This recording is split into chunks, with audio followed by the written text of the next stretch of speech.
Hello, thank you for joining this tech talk. This is around desktop repurposing solutions.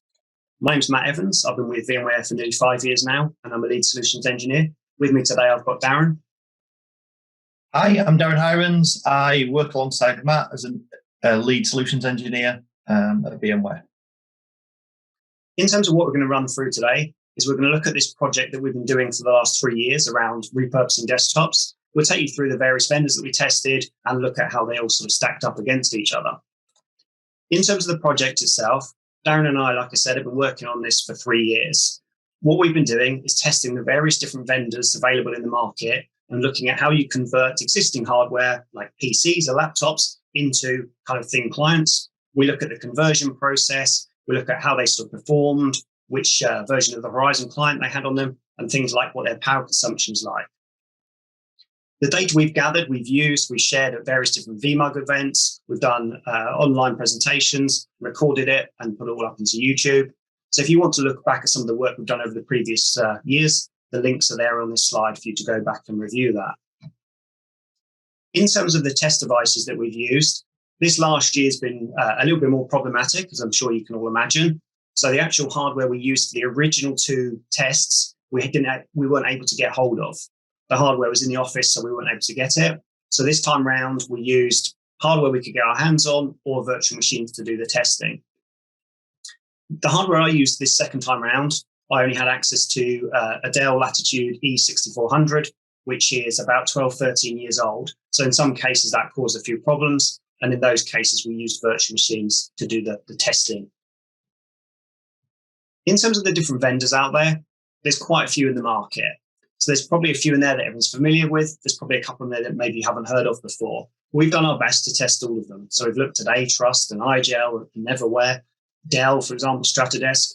There's also a few new vendors that have come to the market recently. There's a company called ZTIM that have reached out to us. They've seen the work that we've done and they would like to get in the next round of testing. So that's something we'll be looking at. Now I'm just going to pass it to Darren, who's going to talk about what it is we actually tested. So ultimately, customers are concerned with what the user experience is like. And so we used a number of different video technologies to try and gauge what that user experience was like.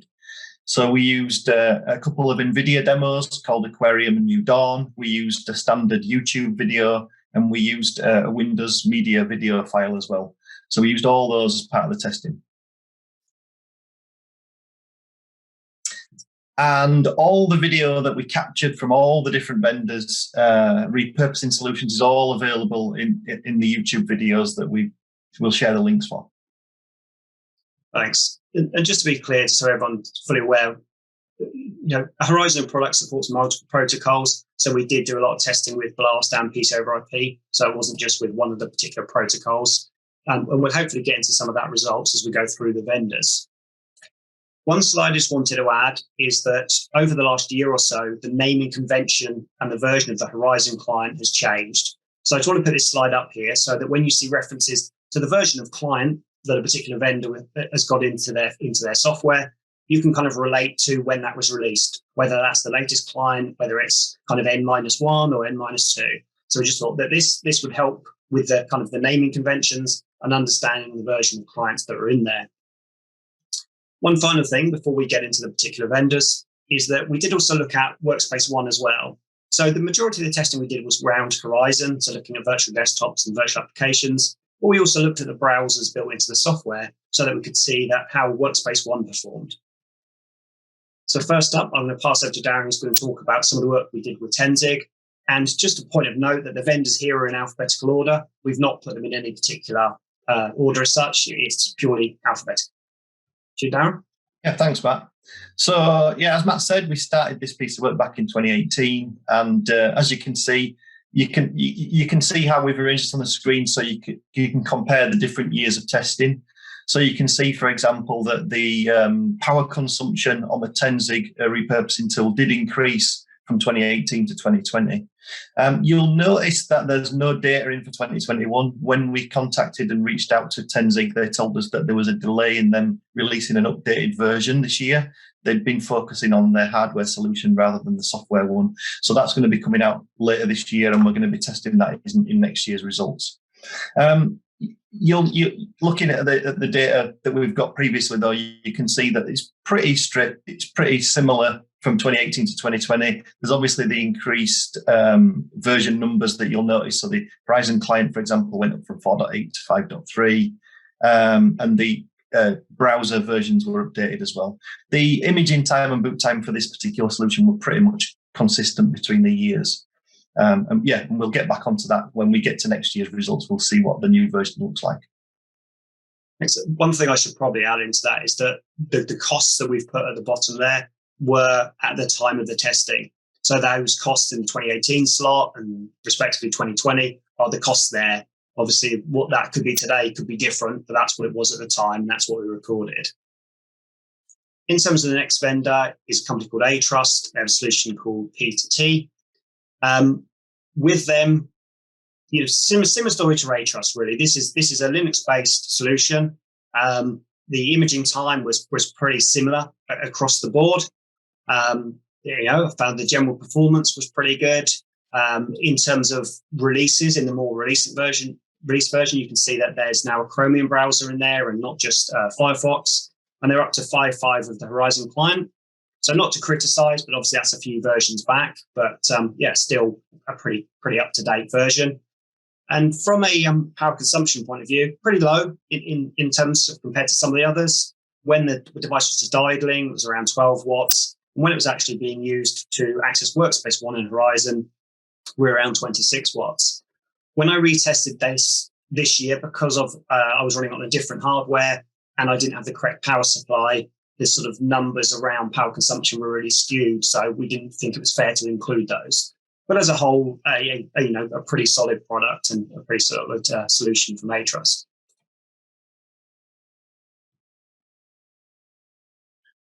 So the Dell PC conversion tool we tested as well. So the 2018 and the 2020 results are there on the screen. As you can see, the imaging time for the Dell conversion tool is noticeably slower than most of the others. That's because it takes an existing Windows installation and modifies it. So it's a much longer process to get up and running.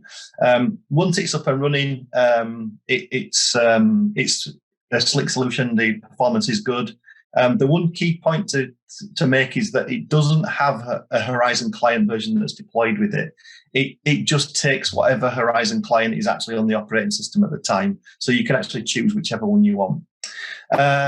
The reason why there's no April 2021 results for this is that the version number hadn't changed from the 2020 results. So it's still 2.1.2.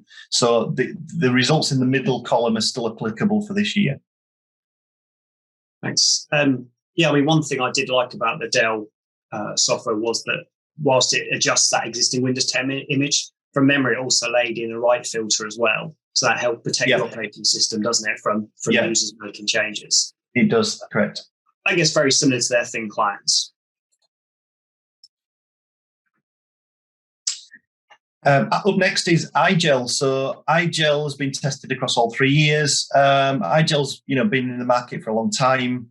You'll notice from the imaging time that there was a bit of a peak in the 2020 results. This was because they added some disk encryption to the actual deployment as well. So you can see that that's come down in the 2021 results, but it's still higher than it was in 2018.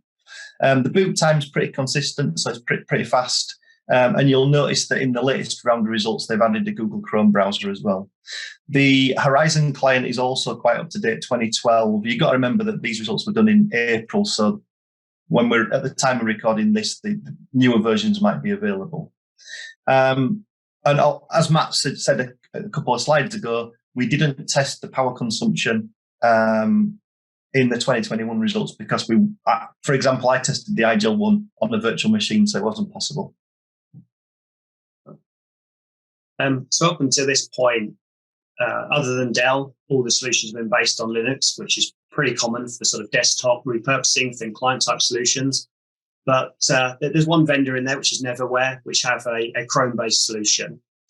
You may have seen recently in the news that I think it was in the last year or so, Neverware actually got acquired by Google themselves. But prior to that, when we started the testing, they were their own company and they were using I don't know whether it's OEM'd or open source code to build their solution. But essentially, the way that this works is, the way I did it is that you boot off a USB key, and it pulls down over the network a version of Chrome to kind of make your device a Chromebook essentially, and converts that kind of over the air on the fly, which is why the actual imaging time is a little bit longer, because it's pulling down that image rather than pulling it, say, from a USB key or something like that. I like the solution. I personally, I have a Chromebook that I use quite a lot, so I'm quite comfortable with Chrome. And some people may view it as it has some limitations because Chrome differs to perhaps a Linux or a Windows OS. But really, it depends on your requirements out of the device and what it is you want to use it for, what it is you want to do. For accessing the Horizon client and accessing virtual desktops and applications and using Workspace ONE, it is a nice solution. As I mentioned there, the boot time's very quick, and this was an OS I was able to test over the 3 years, and equally they produced very similar results. In the most recent test, like Darren, I used a virtual machine because I didn't have the hardware available, and really the things that changed were the version of the OS and the version of their software. It's more up to date. So yeah, again, a good all-round solution. The performance we saw with it was acceptable, was good at accessing Horizon. So again, another strong candidate. As well as testing NetWare, I also, during that same cycle, tested a solution from Prime. As you can see, this is one that we've also tested equally over that 3-year period. I had a few problems with this for the most recent test. Again, I think a combination of the hardware I was using and struggled with creating the virtual machine, but Prime were kind enough to provide an OVA file. So we were just able to use basically an appliance and just spin that up and take a look at it. Boot time's good. Again, another observation really with their code is that the Horizon client is a few versions out of date, but that may not matter. It just depends what functionality you actually require. Obviously, if you needed a feature that was only added to the Horizon client in the last month or two, then that could be a problem for you. But in general, again, the OS many of the others performed well. It's based on our Linux Horizon client, so we kind of had the performance you'd expect. Power consumption was a little bit higher than some of the others, but still, if you compare that to power consumption of some sort of PCs or higher-end PCs, it's not particularly high. One of the things that we did notice with Prime, and also we're going to get to another vendor later called VXL, was that some of them are looking, during the boot process, are looking for their management server or possibly looking for a licensing server. And in our test environment, those things didn't exist or may not have existed at the time of boot. So that can sometimes cause a delay. So in some of our results where you see something took maybe a minute to boot, in the real world, it might take 40 seconds. It may be just a bit of delay in there because we didn't have all the infrastructure there.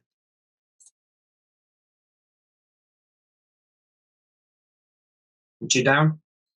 Yeah. Next up, StrataDesk. So this has been tested across all 3 years. This has been around for quite a long time now, this solution.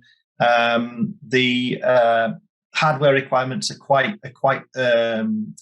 slimmed down, actually. You can see there on the screen, only requires 512 megabytes of RAM. Makes it particularly useful at repurposing old thin clients, which have got a limited amount of RAM. So other things to point out in here, the imaging time, you'll notice, didn't have a time for 2021. Again, as Matt said, we had some problems imaging that on a virtual machine, and in the end, we were given an OVA file by StrataDesk, a virtual disk image, which we were able to use. But you can see the boot time is still consistent with what it was last year.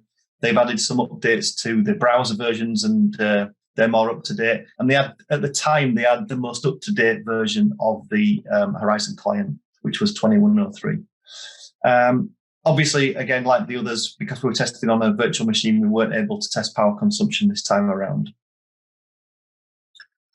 Did I read that recently, since we did our testing, they had also updated the Horizon client again?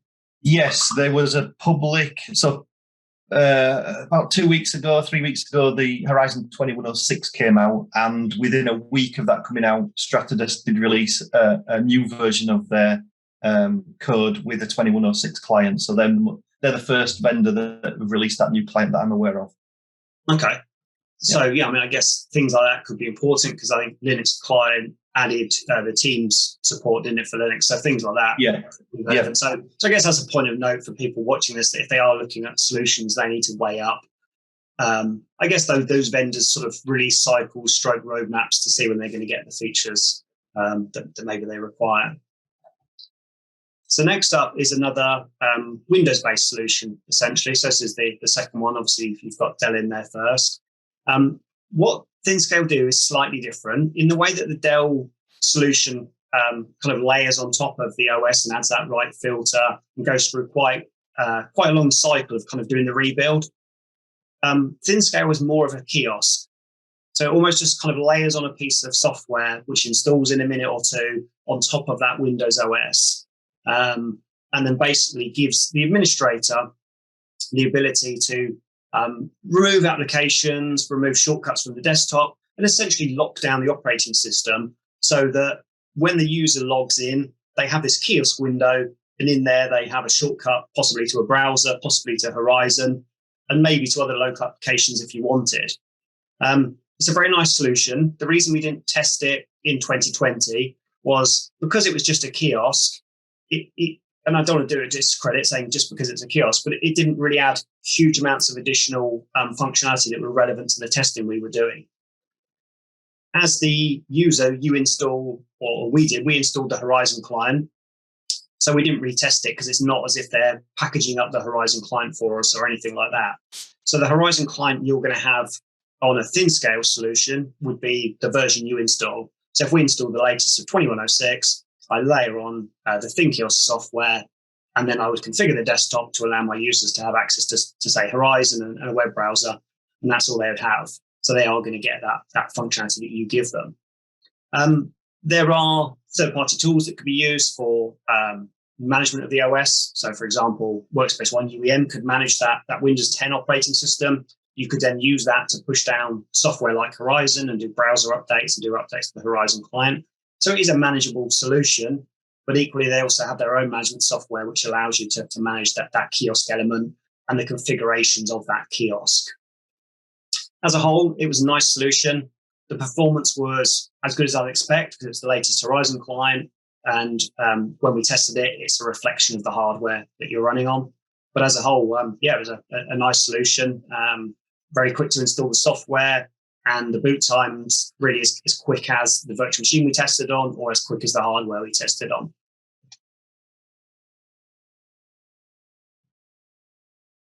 Unicon is the next one. So we tested Unicon in 2018 and 2020.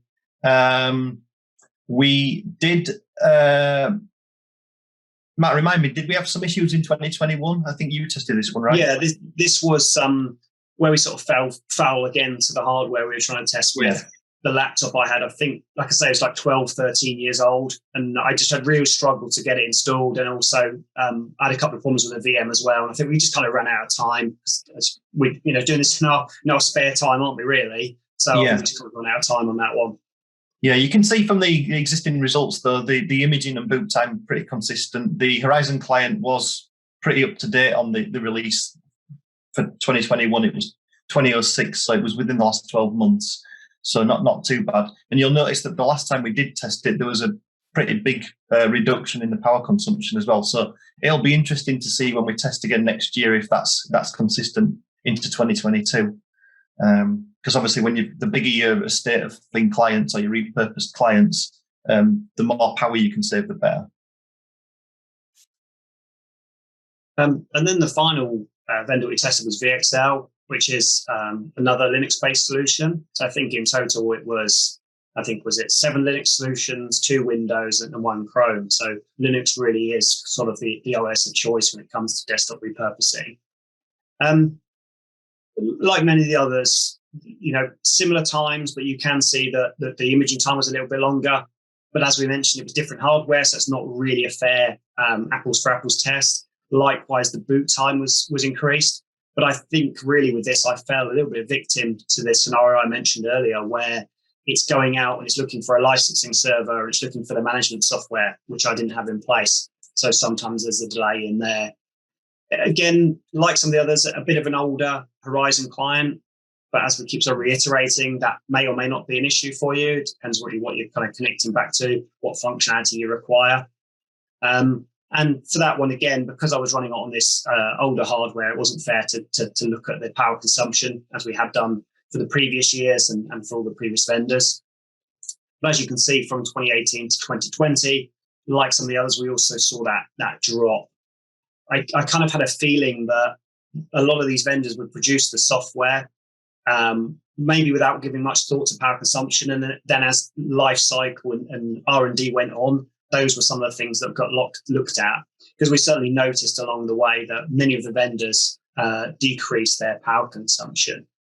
But like the others, in general, good performance from Blast, good performance from PC over IP, and another worthy vendor, really. In terms of the next slide, when we did this testing first time, so back in 2018, we wanted to pull something together that would kind of show the cost of doing this. Because with everything, there's costs. So it's not just the cost of going out and buying some software from StrataDesk or Igel or VXL or Dell or from Neverware or whoever the vendor would be. Is potentially there's costs in there for management software. There's electricity costs, which is one thing we looked at, which is why we looked at power consumption. So what we did was we created this scenario for a company where they were going to go out and repurpose 5,000 desktops. And we looked at what that would mean for sort of costs for them and how that would shape up. So really, let's take a quick look at that. What we did, we aggregated all the prices and divided it by the number of vendors. So Chrome, clearly, there was only one vendor. So the costs at the time, again, these are the costs from 2018, were reflective of what Neverware were charging. With Linux, as I mentioned, there were 7 vendors. So we totaled the cost of the software for the 7 vendors and divided it by 7 to give you an average price. So these are all based on averages. As you can see, the initial outlay for the conversion software, there's some differences there, but not necessarily huge. And in some cases, the management software was free. And in other cases, there was a cost associated. So for Linux, for example, some of the results could be a little bit skewed because it looks like there's a management cost for every vendor, but in some cases there wasn't. But as I said, because we worked on an average price, sometimes it looks like there is a cost there. So then we went to the total cost line. So that would be the cost of the desktop repurposing software and the management software. So that's what it would cost you. And then we did do an average of conversion time and boot time. In the whole scheme of things, I'm not sure how critical they would be to somebody's decision-making purpose, real reason. I think if something takes 20 seconds or 40 seconds, if it's a solution that fits you in terms of your technical requirements and it resolves any business challenges you've got, I think fundamentally you'd be happy with it. And then we started to look at the power. So if we look at the power consumption when you're idle and when you're working, roughly calculated how much power was being consumed in a typical day. So I think for the working, that's based on 8 hours of use, and idling is then based on 16 hours of sitting there in standby or kind of sleep mode or doing very little. And then we calculated the cost for that as well. At the time in 2018, I think a kilowatt of energy was around 15 pence.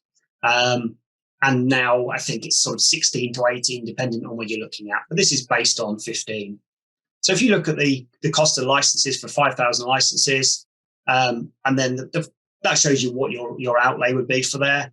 And then finally, in terms of power consumption costs, you can see that for 5,000 Windows devices, it would cost you roughly £3,000 a month. For Linux, roughly £4,000 a month. And for Chrome, roughly 3,000.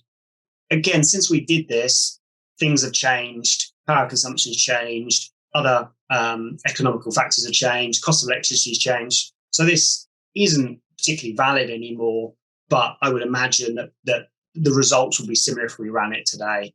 But really, we just felt like because we've been doing this for 3 years, it was good for us to demonstrate kind of what the costs are and really what that would look like to you. So really, from both of us, it's just a big thank you for joining. I hope you got something out of the tech talk.